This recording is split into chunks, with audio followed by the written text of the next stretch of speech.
अस्सलाम वालेकुम। Classification of assets. अभी हम डिस्कस करने जा रहे हैं एसेट्स की क्लासिफिकेशन।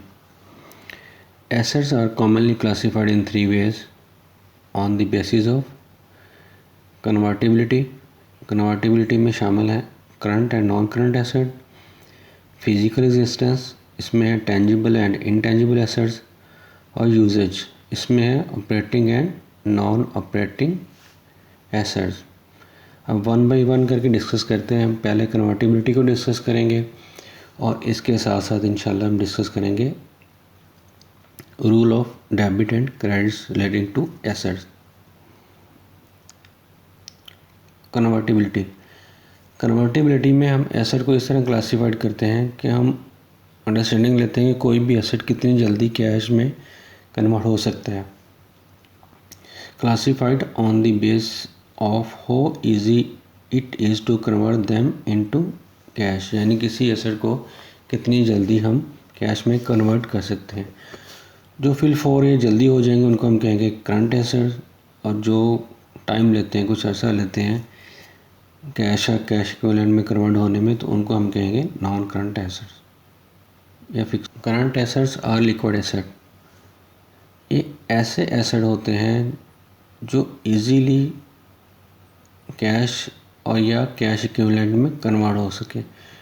अगर हम कहें तो कितने इजीली, इसको मैक्सिमम भी अगर इसकी लेंथ ली जाए इन एसेट की, तो एक मैक्सिमम वो 1 साल के अंदर 1 साल से ऊपर नहीं जाएंगे, 1 साल से अंदर कैश या कैश इक्विवेलेंट में कन्वर्ट हो जाएंगे।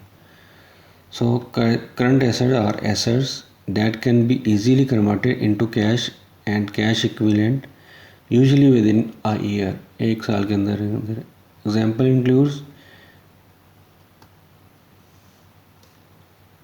आपके cash and cash equivalents, short term deposits, prepaid expenses, marketable securities और आपके रिसीवेबल्स।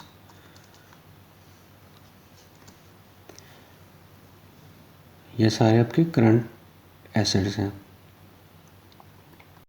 करंट एसेट के बाद आपके यहाँ से आ जाते हैं non current assets. Non current asset को हम fix asset, long term asset और हार्ड एसेट भी कहते हैं। नॉन करंट एसेट्स ऐसे एसेट होते हैं जो इजीली और रेडीली आपके कैश या कैश इक्विवेलेंट में कन्वर्ट नहीं हो पाते। So non current assets are assets that can not be easily and readily converted into cash and cash equivalents. Examples इनकी क्या क्या है? लैंड है, बिल्डिंग है, मशीनरी है, इक्विपमेंट है, प्लांट्स भी आ जाते हैं इसमें, पेटेंट्स एंड ट्रेडमार्क्स हैं। ये आपके ऐसे एसेट हैं जो रेडीली और क्विकली कैश या कैश इक्विवेलेंट में कन्वर्ट नहीं हो पा रहे होते।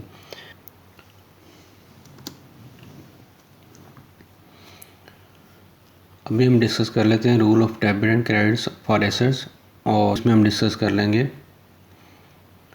Tangible, intangible, operating and non operating assets को। Rule of debit and credits क्या कहते हैं? इंक्रीज इन एसेट्स, अगर किसी भी एसेट में इंक्रीज होगा तो वो डेबिट होगा, और अगर एसेट में डिक्रीज होगा तो वो क्रेडिट होगा। अच्छा, बाई नेचर जो होता है एसेट वो डेबिट होता है। अगर उसमें इजाफा हो जाएगा तो फिर भी वो डेबिट हो जाएगा, और अगर उसमें कोई कमी आएगी तो वो क्रेडिट हो जाएगा। इसको मज़ीद एलेबोरेट करने के लिए हम छोटी सी एक एग्जांपल डिस्कस करते हैं। हमने एक प्लांट सेल किया, sale of a plant 2 million का एट द कैश। हमने कैश पे एक प्लांट 2 मिलियन का सेल किया है। अब यहाँ पे 2 एसेट इन्वॉल्व हैं आपके, एक करंट एसेट है, एक नॉन करंट एसेट है। जो प्लांट है वो नॉन करंट एसेट है और जो कैश है वो करंट एसेट है। करंट और नॉन करंट दोनों एसेट्स के, ऑल काइंड ऑफ एसेट्स के लिए rule of debit and credit same होंगे। अब देखें decrease in plant 2 million, plant में आपकी कमी आई वैल्यू में, आपके जो बिज़नेस में प्लांट की वैल्यू थी उसकी कमी आई 2 मिलियन की, उसका अगेंस्ट इंक्रीज़ हुआ आपके कैश में 2 मिलियन का, तो कैश इंक्रीज़ हुआ, डेबिट हो जाएगा 2 मिलियन से, प्लांट डिक्रीज़ हुआ, क्रेडिट हो जाएगा 2 मिलियन से। Thank you.